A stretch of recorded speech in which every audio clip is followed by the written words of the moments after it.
versus Joseph Kllins, case number 23 CF 5961, trial division 2, verdict. We, the jury, find as follows as to count 1. The defendant is guilty of kidnapping as charged. During the commission of the offense, did the defendant personally carry, display, use, threaten to use, or attempt to use a firearm? Yes.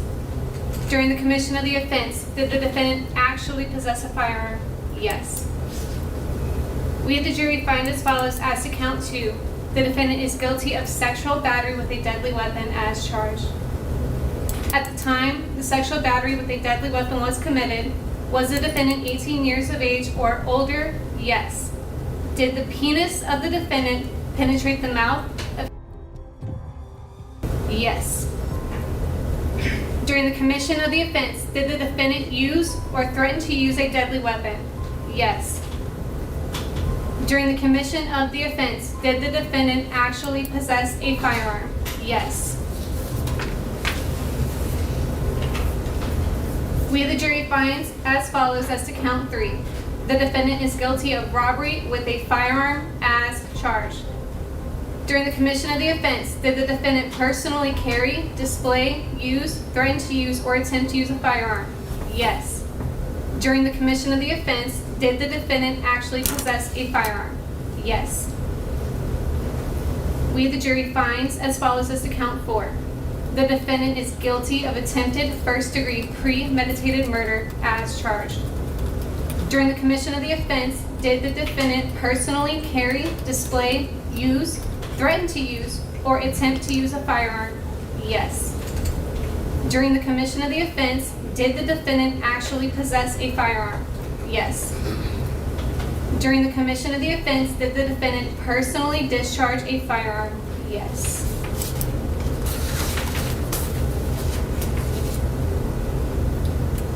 During the commission of the offense and as a result of the discharge of the firearm, did the defendant cause great bodily harm to?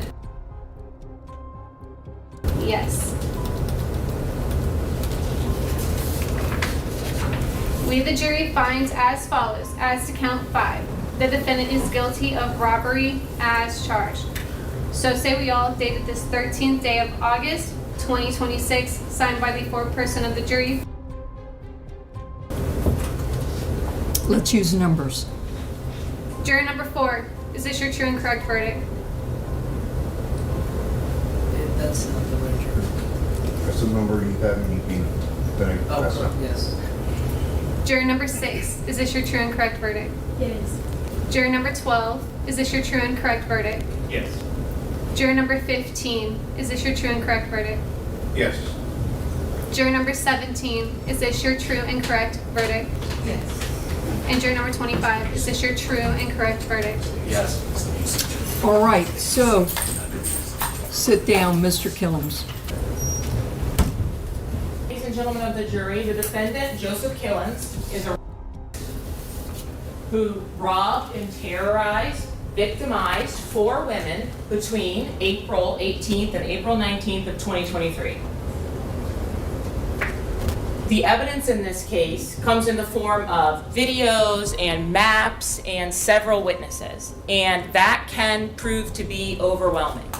So the purpose of talking to you in this closing argument is to address some of the things we've heard from all of those witnesses, to address the narrative that the defendant has just given you about his experience and what he alleges the evidence, having had the last several years to review every police report, every statement, having had the opportunity to sit before you and listen to each of those witnesses testify about what happened to them, what his version of events was. We'll have an opportunity to discuss that, why it doesn't match the evidence. But I want you to think back to Mr. Hackworth's opening statement. Actions speak louder than words. Utilize your common sense in this particular case. Think about how each one of the victims who took the stand reacted. What was their demeanor? What did they tell you about what happened to them? But more importantly, think about why on earth each and every single one of them would have gotten on the stand to testify about the most horrific experience they have ever had, to sit in the same courtroom with the person who caused them that trauma, with cameras and a bunch of strangers, for what? What benefit have to having to take the stand and relive being forced to give oral sex to a stranger who had abducted her while she was working her second job? Think about the defendant's testimony as we go over each of these items of evidence. Her second job, she's a 20-year-old student and works 2 jobs. Left her first job after 10 o'clock at night to go make extra money to survive. And the defendant asks you to believe that she ran into his arms and disregarded a pizza into a parking space because she was so overwhelmed with the amount of love that she has for Big Head, his nickname. That she was just so overwhelmed, she jumped onto his person, forgot about her job, forgot everything. Everything he testified to had some kind of explanation because she was just so in love with him. That's why his DNA is all over her face and all of these things. Keep in mind his outlandish statements as you review and consider the evidence that you'll take back with you.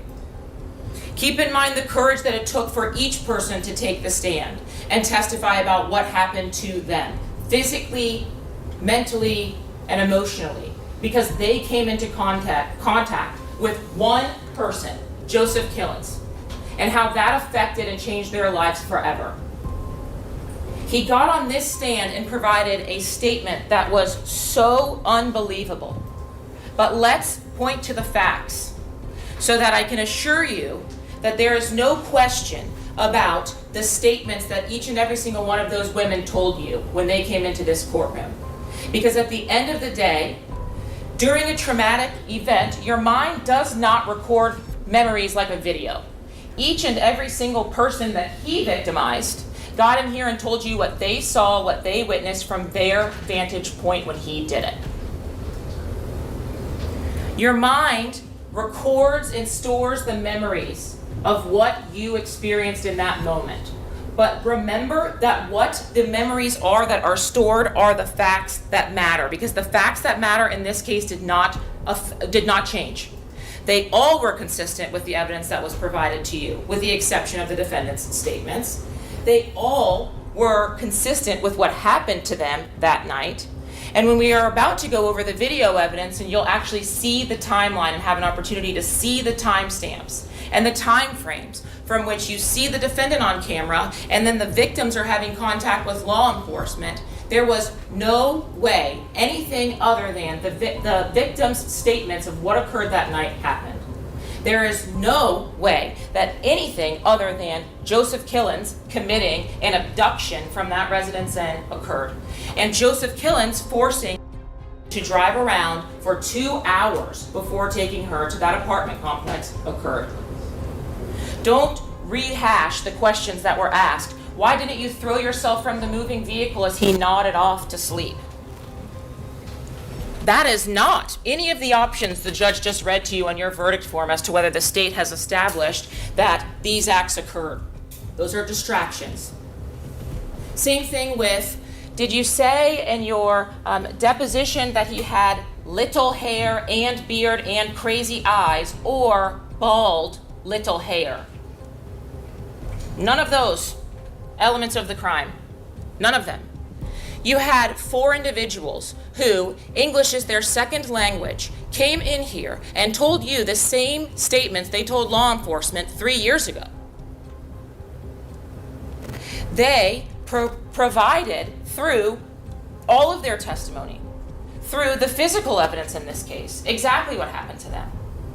And they have no reason to not be telling you the exact truth. First amount of footage you have in this case comes from the video surveillance. After the vehicle from aviation leaves the scene of the shooting and goes to the entrance, it is 1:05:35 a.m. The video from the apartment complex next door, Haven, that we saw, from that parking lot where the defendant jumped over the fence, happens, and you'll see as the clock ticks down, the second aviation realizes that's your victim and points back to the original shooting scene. They've just missed the defendant who's hopped over the fence and gets away.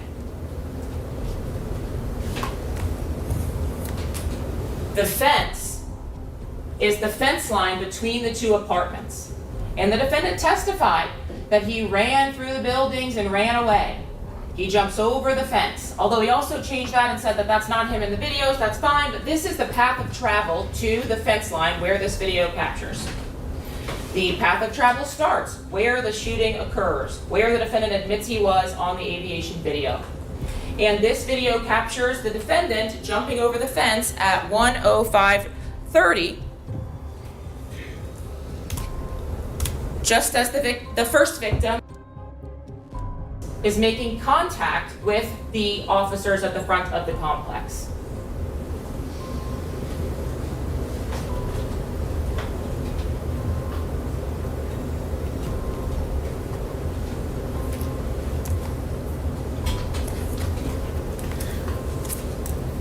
Seconds later, captured on the next camera to the west.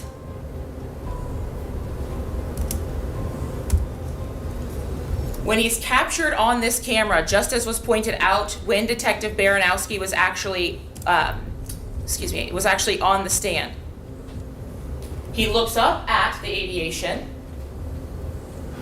He's holding his pants in the exact location where says he had a gun and was forcing her to perform oral sex on his person.